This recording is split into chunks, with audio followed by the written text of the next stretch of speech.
The Russia-Ukraine war is turning more dangerous. Russia is pushing forward on the battlefield, squeezing Ukraine across a stretched and brutalized front. Yet the most important moves are perhaps not happening on the battlefield. European powers are moving back toward direct engagement with Russian President Vladimir Putin, a step that could be seen as legitimizing Moscow even as the war is still raging. We begin first with the battlefield developments. According to Ukrainian officials, Russia launched another wave of overnight attacks across Ukraine, killing civilians and striking critical infrastructure. In the southern port city of Odessa, Ukraine's emergency crews worked through rubble after a Russian strike killed one person and injured two others. The attack also damaged an energy facility in the region. Ukrainian energy workers said that the latest Russian strike on an undisclosed power grid was more powerful than earlier ones. Workers could be seen clearing rubble, dismantling damaged equipment following the alleged strike. We can compare the attacks because the attacks repeatedly happened during my shift, both with missiles, drones, and combined. This attack was, one might say, a little more powerful. The charges were more powerful. We felt it.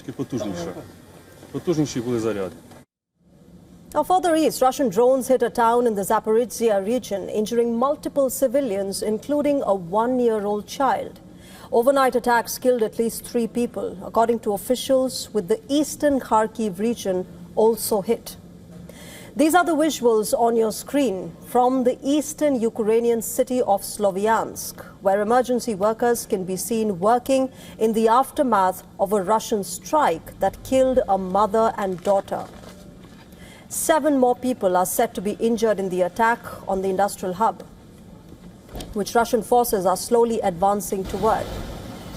Ukraine also confirmed the loss of a combat helicopter crew. An Mi-24 helicopter failed to return from a mission, killing all crew members on board. While Russia claimed an attack by Ukraine damaged the Zaporizhzhia plant, it did not lead to any safety threat, adding that one of the 2 external power lines supplying the nuclear power plant has been cut off at the moment. On the battlefield, fighting continues around Pokrovsk in eastern Ukraine. Russian forces are pressing toward the city, seeking to complete a months-long campaign to seize the strategic hub and tighten their grip on the Donetsk region. Pokrovsk, once home to about 60,000 people, sits on a key railway network and has become a central prize in Moscow's eastern offensive. Ukraine's military says its troops still hold parts of northern Pokrovsk and continue to defend the nearby city of Myrinohald.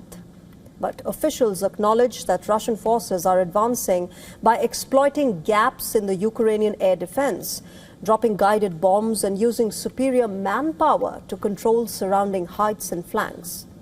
Open source analysts tracking the front lines report Russian infantry moving deeper into northern Pokrovsk and pushing toward nearby villages.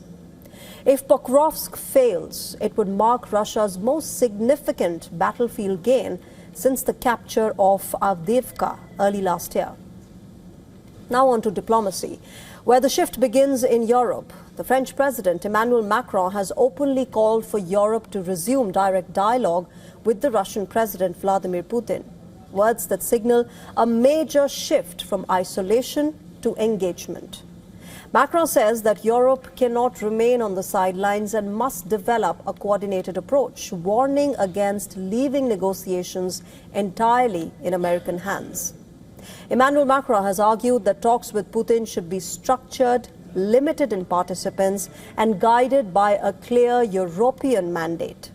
Remember, last week, France sent its top diplomat to Moscow, signaling that engagement is no longer theoretical but underway.